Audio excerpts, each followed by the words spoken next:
Hello दोस्तों, आज हम जानेंगे महाभारत के बारे में कुछ ऐसी बातें जो शायद ही आप लोग को पता होगा और ये काफी इंटरेस्टिंग भी होगा आप लोगों के लिए। तो इस वीडियो को पूरे लास्ट तक जरूर देखें। महाभारत की रचना महर्षि वेदव्यास ने की थी। यह 5वें वेद शास्त्र के तौर पर जाना जाता है और हिंदू संस्कृति की बहुमूल्य संपत्ति भी है। यह इसी महाकाव्य से भगवत गीता का उद्गम हुआ है। भगवत गीता में कुल 1,00,000 श्लोक हैं और इसलिए इसे सतसाहित्री संहिता भी कहा जाता है।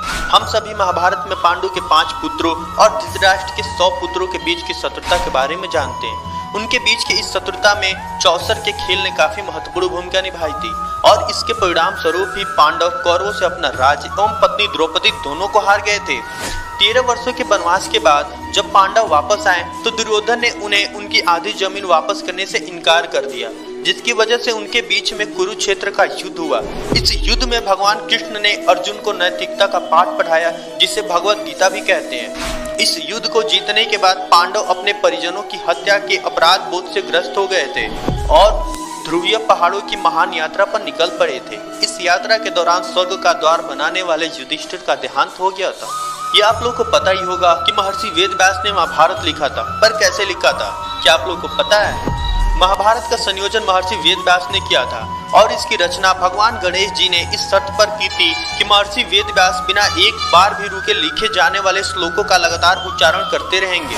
फिर वेदव्यास ने भी एक शर्त रखी कि वे श्लोकों का अर्थ समझने के साथ ही उसका उच्चारण करेंगे, लेकिन गणेश उन्हें अपने दिमाग में व्याख्या किए बिना नहीं लिखेंगे। इसलिए इस तरीके से पूरे महाकाव्य में कभी कभी वेदव्यास कठिन श्लोकों का उच्चारण करते, जिससे समझने में गणेश को वक्त लग जाता और उसी समय वेदव्यास थोड़ा विश्राम कर लेते थे।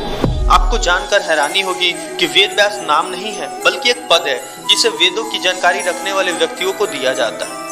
कृष्ण द्वीपायन से पहले 27 वेदव्यास थे और कृष्ण द्वीपायन 28वें वेदव्यास हुए। भगवान कृष्ण के रंग जैसे श्याम वर्ण और द्वीप पर जन्म लेने की वजह से उन्हें यह नाम दिया गया था। अजीब है लेकिन सच है। व्याघ्र गीता, अष्टावक्र गीता, पराशर गीता आदि जैसी 10 अन्य गीताएं भी है। हालांकि श्री भगवत गीता भगवान कृष्ण द्वारा दी गई जानकारी वाली शुद्ध और पूर्ण गीता है। वैशंपायन वेदव्यास के शिष्य ने राजा जन्मेजय के दरबार में पहली बार महाभारत का पाठ किया था।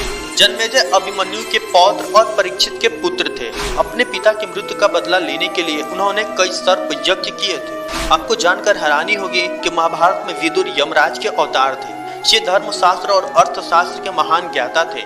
ऋषि मदन्य के श्राप की वजह से उन्हें मनुष्य योनि में जन्म लेना पड़ा था।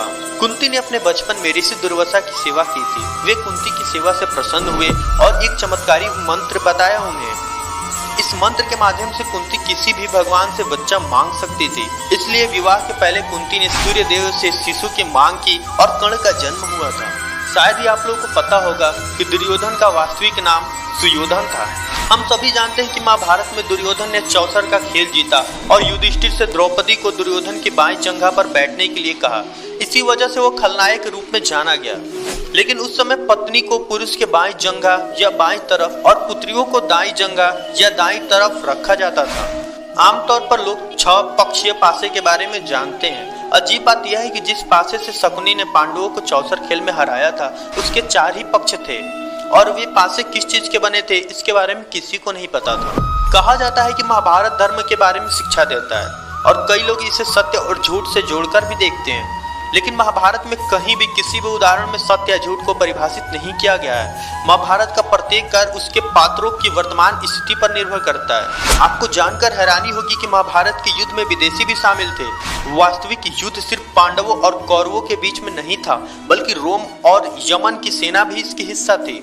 अभिमन्यु की मौत के लिए चक्रव्यूह की रचना करने वाले 7 महारथियों को उसकी मौत का कारण माना जाता है, लेकिन यह पूर्ण सत्य नहीं है। अभिमन्यु ने दुर्योधन के पुत्र की हत्या की थी, जो 7 महारथियों में से एक था। इसी बात से नाराज होकर दुशासन ने अभिमन्यु का वध कर दिया था।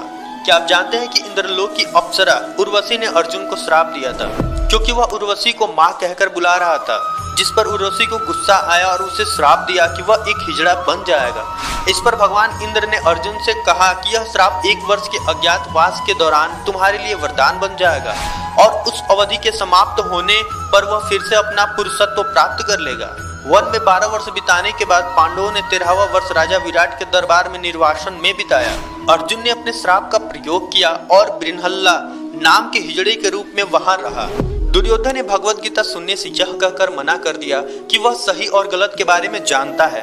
उसने यह भी कहा कि कुछ शक्तियां हैं जो उसे सही मार्ग चुनने नहीं दे रही। अगर उसने कृष्ण की बात सुनी होती तो युद्ध टाला जा सकता था।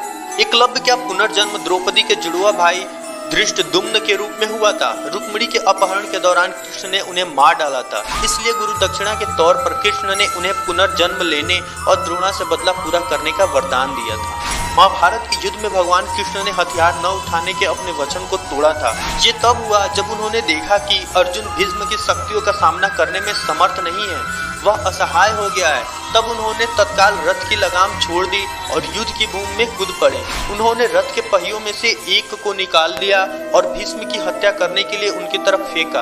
अर्जुन ने कृष्ण को रोकने की कोशिश की, लेकिन वह नाकाम रहे। तो दोस्तों, आशा करता हूँ कि यह जानकारी आपको पसंद आई होगी। अगर यह वीडियो आपको पसंद आई है तो इसे लाइक, शेयर और सब्सक्राइब करें। धन्यवाद।